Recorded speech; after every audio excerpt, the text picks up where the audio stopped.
Italian Wine Podcast. Chin Chin with Italian wine people. This podcast has been recorded during Vi.Vite, an event organized by the Alleanza delle Cooperative Italiane, the Alliance of Italian Coops.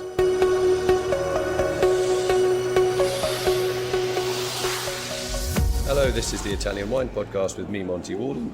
Today's guest is Marco Stenico. Marco is the commercial director of the Terre d'Oltrepò Cooperative in Verona. This is in the province of Pavia in the Lombardy region of northwest Italy. Marco, welcome. Hi, thank you very much for the interview. Okay, so what is Oltrepò? What does that mean? Oltrepò is the meaning of Oltrepò is Beyond? in the other side of the Po. On the other side of beyond the Po. And what is the Po? Po is the most important river in Italy. It's the longest river. Really? And, I didn't know. I thought the Tiber would be. Yeah. It's Okay. very big. It's Well, very long. All right. Okay. Where does it flow into? The Adriatic or the Adriatic, Mediterranean? yeah. Okay, so the eastern side of Italy. Yeah. So how big is how many members does your cooperative have? Yeah. Our cooperative has about 900 members. And we produce about 50,000 okay. tons of grapes, and we produce about 400,000 liters of wine per year. So what are the wines that you're making? Are we talking red, white, sparkling? Red wine, red, white, sparkling, etc. All the kind of wines of Lombardy. So Okay. What are the main red wine grapes? Bonarda. Okay, Bonarda. And give me some characteristics of Bonarda. Is it a light-coloured wine, a dark wine, crisp? It is a red wine, sparkling red wine. Okay. Yes. Do you make a sparkling Bonarda? Yeah, Oh, sounds nice. we produce only sparkling Bonarda. Oh, okay. In the Oltrepò, produce few liters of. Still fermo. Yeah, Okay. yeah. But the Bonarda is the typical wine in Lombardy. So when you say frizzante, is it like really, really fizzy, like a champagne, or is it? No, the half frizzy, or it's between the sparkling and the other kind of wine. So lightly sparkling. You say lightly sparkling, okay. Yeah. And what would you drink that with, a Bonarda frizzante? Because it's a red wine grape, yes. so it's a red wine that's slightly fizzy. What is a good match for that? Okay, in Italy we have the tortelloni, ravioli. Okay. In Oltrepò we produce, we eat ravioli, typical ravioli with brasato, meat, and Bonarda is perfect for this kind of... Rich. Yeah. Okay. So is Bonarda is it quite acidic, Bonarda, or is it a very soft grape? So Acid and it clean very well the mouth. Rinfresca la bocca. Yeah, rinfresca la bocca, and is very good for the meat and fatty food. It's perfect. So that Bonarda is the main red grape. Yeah. And what about white wine? Any other red grapes? Yes, the grapes of Bonarda is the Coratina.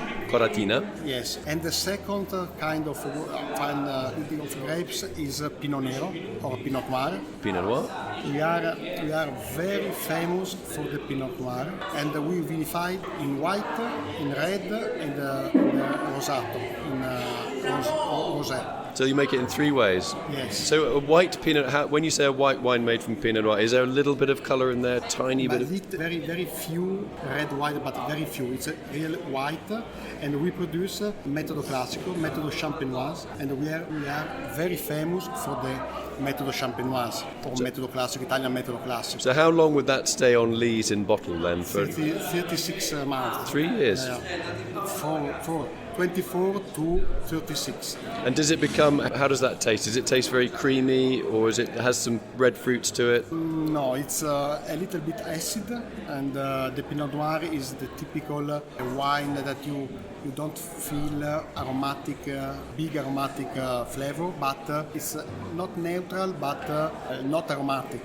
Okay, so quite an easy wine to drink. Yeah. In terms of white wine, what have you got for white wine grapes? Okay, we have Riesling. We have a big quantities of Riesling. So you've basically taken the best grape from France, Pinot Nero, and the best one from Germany, Riesling. Yes, but it's really... Do you make Tempranillo as well? Oltrepò Pavese is not famous, but we produce wines from 20,000 years ago. Before Trento Doc or before Franciacorta, there were Oltrepò Pavese Pinot Noir. There is a company in Oltrepò Pavese called L'Aversa. L'Aversa is the first wine cellar that produced Italian Metodo Classico at first of 1900. Yes, it's very famous. And we buy this company. Okay. So that's part of your group. Yeah. What makes your terroir so special? You talked about the Po River. Is it very low lying? Are you on the hills? Okay, we have 90% of our production is on the hill, but we produce good wine in the valley too. But the most part of our production is on the hill. So you normally get high quality from the hills. The first hill is the Appennino. The Apennines start in Oltrepò Pavese and go in the south of Italy. So what are your soil types? Were they all formed by rivers, or do you have volcanic soil as well? Volcanics. So what have you got? Basalt? Basalt, volcanic, and on the hill we have the grapes on the hill. So are you influenced at all by the ocean, by either the Adriatic or by the Tyrrhenian Sea? Or is it a very continental where you are? Do you have an influence from the sea, or do you get your influence from the Alps, climatically? We are in the middle because we are very close to the Alps and we are very close to the Liguria. So that's the Tyrrhenian side of Italy. And the Pianura Padana. So it is our territory is in the middle of wind and microclimates. So you're getting everything. You're getting influence from the ocean, from the Mediterranean. Not ocean, but sea. Oh. You have the sea. The Adriatic. Adriatic. No, on the other side. Tyrrhenian. Tyrrhenian. Yeah. Okay, so you get influence from the Tyrrhenian Sea and from the Alps. Alps, yes. Did you get very cool nights? We lose about 15 degrees night today. So is that why the sparkling wines is such a good place to make sparkling wine? Yes, because we need acidity. So the difference of the temperature growing up very good, the acidity of the wines. We need the acidity. So what about the Italian market? Is that your biggest market for sales? The market in Italy is very difficult because we have 2,000 companies and all produce a lot of wine. The competition is very hard and sometimes not all work in the right way. So we need the other countries to improve our value. So which export markets do you think would be successful for? For us, America. Okay. So And any particular states like New York or California? New York and California and all the side east west. Why? Why? Because we have a good distributor, but we don't sell a lot of bottles, but we sell very well in the channel of restoration and bar and hoteca. So are these wines by the glass? Are these sparkling wines or still wines as well? No, not sparkling, but we sell. It's a typical wine of Oltrepò. The name is Sangue di Giuda. Judas blood. Okay, Judas's blood. It's a typical sweet and sparkling red wine and very sweety sparkling red wine. So it's I'm not saying Lambrusco, but in that kind of more sweet than the Lambrusco, and the American people likes this kind of sparkling and sweet and red. Yeah. And that's made with Bonarda? No, Bonarda is not so easy to sell. But which grape variety do you use for the red wine, the sweet red wine then? Croatina, Croatina you produce with the Croatina, Bonarda and the Sangue di Giuda. Sangue di Giuda. For the Sangue di Giuda you produce with the thermovinificator to improve the sugar in the fermentation, and Bonarda is dry, it's not sweet.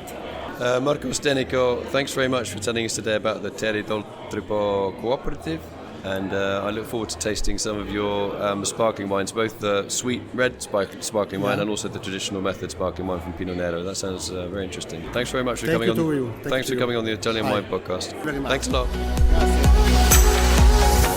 This episode has been brought to you by Vinitaly 2018, taking place in Verona from April 15th to 18th. Vinitaly is the wine exhibition that helps you discover and get to know Italian wine and features over 4,200 wineries.